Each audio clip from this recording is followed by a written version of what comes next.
नमस्कार बंधुरा मुन किचेने आपनादेर स्वागत। आमादेर चैनेले नतून हये थाकले चैनेलटिके सबस्क्राइब करे आमादेर पाशे थाकबेन। आमिष तो आमादेर प्रायই खाওয়া হয়, माझे मध्य এই रेसिपি থাকলে तो মন্দ হয় না। এটা কিন্তু অনেক পুরনো রেসিপি। এইভাবে একবার করে দেখুন, পুরনো দিনের সেই কথা মনে পড়ে যাবে। তো চলুন আর কথা না বাড়িয়ে আজকের এই পুরনো দিনের রেসিপি শুরু করা যাক।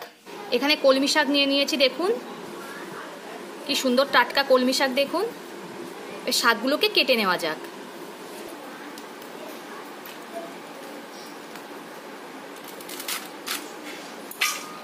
কেটে এই পাত্রের মধ্যে রেখে দেওয়া হচ্ছে।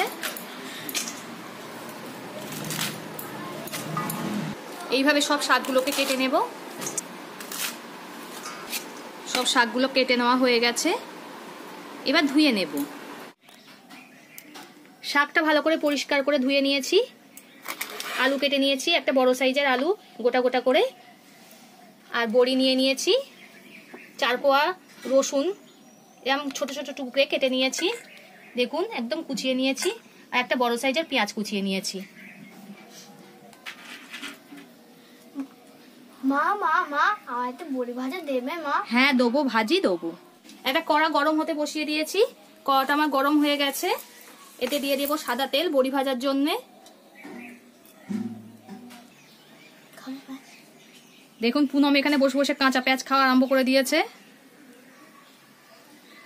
মা মা মা কখন বড়ি ভাজবে? এইবার ভাজবো। তেলটা গরম হয়ে গেছে, এবার বড়িগুলো দিয়ে দেবো ভাজার জন্য। মা কখন ভাজা হলো?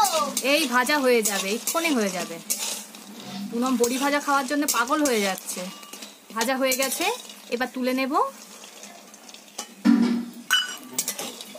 ওই তেলের মধ্যে আবার একটু সর্ষের তেল দিয়ে দিলাম। তেলটা গরম হয়ে গেছে, একটা শুকনো লঙ্কা দিয়ে দিলাম ফোড়নের জন্য। আপনারা চাইলে কাঁচা লঙ্কাও দিতে পারেন। ভাজায় শুকনো লঙ্কা দিলে টেস্টটা বেশি পাওয়া যায়। এবার কেটে রাখা আলুগুলো দিয়ে দেব। আলুগুলো একটু লাল লাল করে ভেজে নেব। পুনম এইদিকে বড়ি ভাজা নিয়ে খেতে আরম্ভ করে দিয়েছে। বড়িটা গরম, দেখুন ধরতে পারছে না। আস্তে খাও, জিভ পুড়ে যাবে, আস্তে আস্তে, গরম কিন্তু। আলুটা আমার লাল লাল করে একটু ভাজা হয়ে গেছে। একটু মাঝখানটা একটু ফাঁক করে এই যে তেল রয়েছে, এই তেলের উপরে দিয়ে দেবো অল্প করে 5 ফোড়ন। দিয়ে আবারও ভালো করে ভেজে নিতে হবে। এবার এতে দিয়ে দেব রসুন কুচি আর পেঁয়াজ করে ভেজে নিতে হবে। সবকিছু খুব ভালো করে ভাজা হয়ে গেছে। এবার কলমি শাকটা এতে দিয়ে দেব।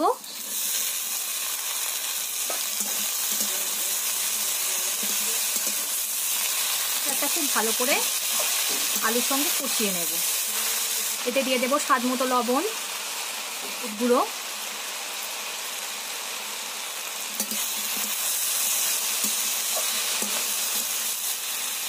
আমার শাকগুলো খুব ভালো করে কষিয়ে এসছে।